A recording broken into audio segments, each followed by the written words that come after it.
इस चैप्टर में हम बात करेंगे रेजिस्टर इन पैरेलल। जब रेजिस्टर पैरेलल में होते हैं तो कैसा फार्मूला लगाया जाता है और कैसे हम इसमें सिंगल इसका रेजिस्टर फाइंड कर सकते हैं। तो जैसे आप देख रहे हैं स्क्रीन पे, यहाँ पर एक डायग्राम बना हुआ है। तो पैरेलल वे में यहाँ पे रेजिस्टर्स कनेक्ट हुए हैं। पैरेलल वे में रेजिस्टर अगर कनेक्ट है तो इसका फार्मूला जैसा है 1 divide by R is equal to 1 divide by R1 plus 1 divide by R2 plus 1 divide by R3 plus 1 divide by R4। पर जितने भी रेजिस्टर बढ़ते जाएंगे उसके हिसाब से वहाँ पर भी हम इसमें रेजिस्टर बढ़ाते जाएंगे। तो चलिए समझते हैं इसको कैलकुलेटेड वे में, कैसे हम इसे कैलकुलेट कर सकते हैं।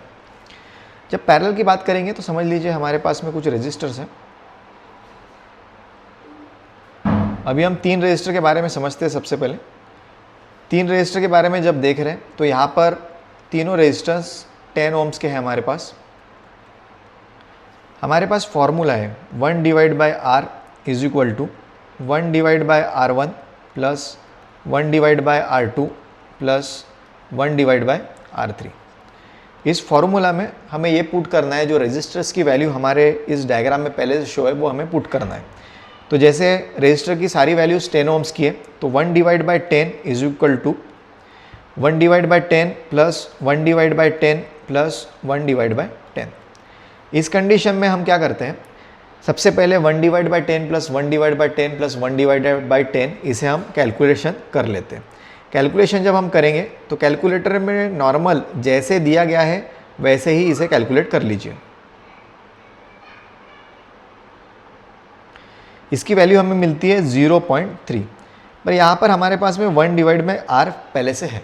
अभी जब हम मैथमेटिकली इसे देखते हैं तो जब हमारा R हम 0.3 की तरफ भेजते हैं तो 0.3 हमारे R की तरफ आ जाता है। तो ये हो जाता है R is equal to 1 divide by 0.3।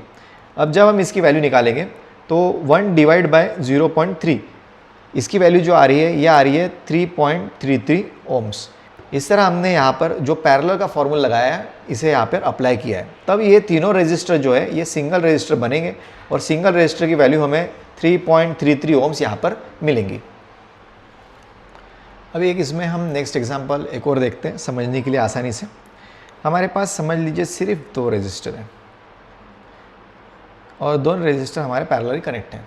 और दोनों रेजिस्टर अगर पैरेलली हमारे कनेक्ट हैं तो ये हो गया R1 और ये हो गया R2। हमें इसका एक सिंगल रेजिस्टर हमें निकालना है। इसकी वैल्यू R1 की वैल्यू समझ लीजिए 50 ओम्स है और R2 की भी वैल्यू हमारे पास में 50 ओम्स है। हमारे पास फॉर्मूला है 1 divide by R is equal to 1 divide by R1 plus 1 divide by R2।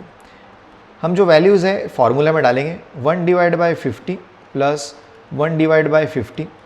जब हम इसे कैलकुलेट करते हैं तो सिंपल जैसे हमने यहाँ पर लिखा है वैसे सिंपल वे से हमें इसमें कैलकुलेटर में इसे डालना है। तो 1 divide by 50 plus 1 divide by 50, इसमें जो हमें वैल्यू मिल रही है ये वैल्यू मिल रही है 0.04। आपको पता है ये 1 डिवाइड बाय R है। जहाँ पर R है यहाँ पर हम जब इसकी शिफ्टिंग करेंगे तो हमारे पास में R is equal to 1 divide by 0.04 ऐसी वैल्यू मिलती है।